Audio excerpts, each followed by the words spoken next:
जितनी स्विट्जरलैंड की total population है उससे ज़्यादा इंडिया इंजीनियर्स प्रोड्यूस कर देता है। उसके बाद भी रिसर्च एंड इनोवेशन में स्विट्जरलैंड नंबर 1 पे है। इंडिपेंडेंस के बाद से रिपब्लिक ऑफ इंडिया ने 0 नोबेल लॉरियट्स प्रोड्यूस किए इन साइंस। यूएसए ने 100+ कर दिए। ASER की रिपोर्ट के हिसाब से 83% एजुकेटेड इंडियंस एम्प्लॉयबल ही नहीं है। और ये जो सुंदर पिचाई, सत्या नदेला की हम बात करते हैं, इन्होंने भी आगे चल के अपनी एजुकेशन बाहर से ही करी है। और ये सारी चीजें जो मैं बोल रहा हूँ ना, इसका रूट कॉज फाइंड आउट करने के लिए हमें थोड़ा सा पीछे जाना पड़ेगा। जब ब्रिटिशर्स हम पे रूल कर रहे थे तो ईस्ट इंडिया कंपनी के सामने 2 मेजर चैलेंजेस थे। एक कम्युनिकेशन विद इंडियन, दूसरा वर्कर्स और क्लर्क्स की बहुत जरूरत थी उन्हें। फिर थॉमस बेविंगटन मैकॉय ने हमें इंग्लिश एजुकेशन एक्ट ऑफ 1835 दिया, जिससे उनके दोनों पर्पस पूरे हुए। पहला, उनको बंदे चाहिए थे जो चुपचाप डेस्क पे बैठे, अपना काम करें, क्वेश्चंस ना करें और ज़्यादा क्रिएटिव ना हो। Second, communication in English. English सबसे ज़्यादा बोले जाने वाली लैंग्वेज नहीं है, उसके बाद भी इंग्लिश एक लैंग्वेज की बजाय एक क्लास बन गया इंडिया में। रशिया, चाइना, फ्रांस, ये सब जगह इतना ऑब्सेशन नहीं है इंग्लिश को लेके जितना इंडिया में है। पुअर कम्युनिकेशन बोला जाता है अगर आपकी इंग्लिश अच्छी नहीं है, जबकि इंग्लिश ना आने का मतलब है कि आपको कोई और लैंग्वेज आती है। 5 साल पुराना iOS भी आज की डेट में आउटडेटेड माना जाता है। लेकिन इतनी इंपॉर्टेंट चीज़ हमारा एजुकेशन सिस्टम आज भी बस थोड़े से चेंजेस के साथ ऐसे ही चल रहा है। हमारे एजुकेशन सिस्टम में रटने का कंपटीशन होता है, जो ज़्यादा रट लेता है उसके ज़्यादा मार्क्स आते हैं। अब 95% जिसके संस्कृत में आए हैं वो भी संस्कृत नहीं बोल पा रहा है। और बेसिक हिस्ट्री होने की बजाय इतनी मोटी मोटी किताबें हैं हिस्ट्री की जिसका कोई मतलब नहीं है। अगर आज की डेट में आपको कुछ भी पता करना, आप गूगल से पता कर लोगे, उसके लिए आपको याद करने की जरूरत नहीं है इतना कुछ। और ये गवर्नमेंट स्कूल में हर क्लास में इंग्लिश का सब्जेक्ट है। 12-12 साल लगाने के बाद भी लोग इंग्लिश नहीं बोल पा रहे हैं, और बिना किसी बुक को पढ़े 5 साल का बच्चा सीख लेता है, क्योंकि उसको वैसा एनवायरनमेंट मिल जाता है। A+B का whole square is equal to A² + B² + 2AB। इसका रियल लाइफ में क्या यूज है किसी को नहीं पता, न प्रिंसिपल, न टीचर, न बच्चे, बस पढ़ाए चले जा रहे हैं। हो सकता है इसका कुछ मतलब हो, लेकिन आप ट्राई करके देख लेना, किसी को नहीं पता। हाँ, 2AB की जगह अगर आपने 3AB बोल दिया तो 4 लोग हंसने वाले मिल जाएंगे आपके ऊपर।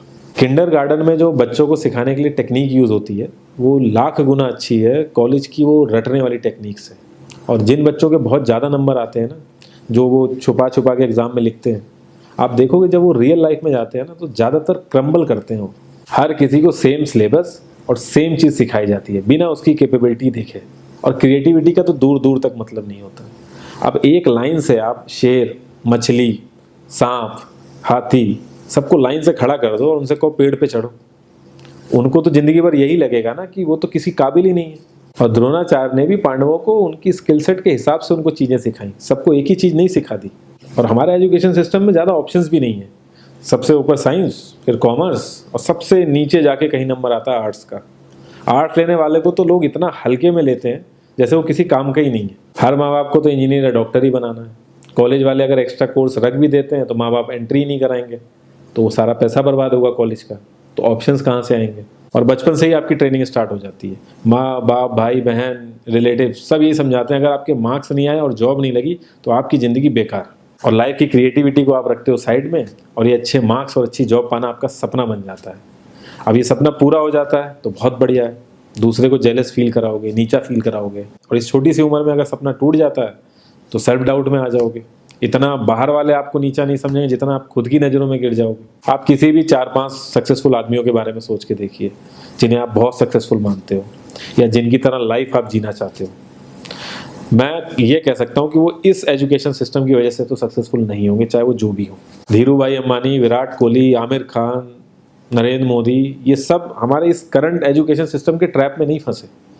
इन्होंने खुद सीखा, खुद एजुकेट हुए और खुद आगे बढ़े। किसी कंपनी के सीईओ को अगर ये कहा जाए कि आप अपनी कंपनी के सारे डिपार्टमेंट में इंटरव्यू दीजिए, तो कोई गारंटी नहीं है कि वो सारे डिपार्टमेंट के इंटरव्यू निकाल लेगा।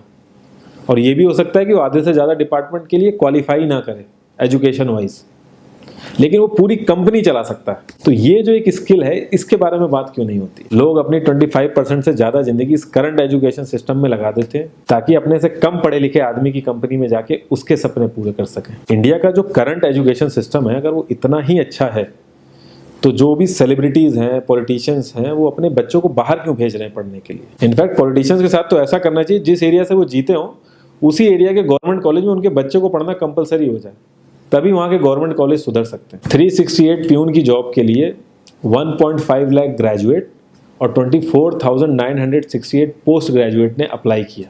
मैं IAS PCS की तो बात नहीं करता हूँ, वो तो एक पैशन की बात होती है, लेकिन कुछ लोग 5-5, 6-6 साल से तैयारी कर रहे हैं कि कोई भी गवर्नमेंट जॉब मिल जाए उन्हें।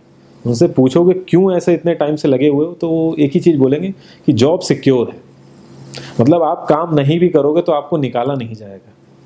ये सारी कामचोरी वाली बातें माइंड में इसीलिए आती हैं क्योंकि हमारा जो करंट एजुकेशन सिस्टम है वो इतना कॉन्फिडेंस ही नहीं देता है कि हम अपनी स्किल के दम पे कहीं जाके काम करें और हमें निकलने का डर ना हो। मैं आने वाले 10 साल की तो बात ही नहीं कर रहा हूँ, अगर मैं आने वाले 5 साल की भी बात करूँ तो टेक्नोलॉजीज़ में इतना ज़्यादा चेंजेस आ जाएगा कि जो आज हम पढ़ रहे हैं, जिस स्किल पे हम फोकस कर रहे हैं, पता नहीं वो रेलेवेंट भी होगी कि नहीं उस समय। Cloud computing, SEO, digital marketing, ये सब जॉब्स पहले एग्जिस्ट ही नहीं करती थी। हम लोगों को एजाइल होना पड़ेगा, नई नई चीज़ों को सीखने के लिए ओपन रहना पड़ेगा, क्रिएटिव माइंड लगाना पड़ेगा।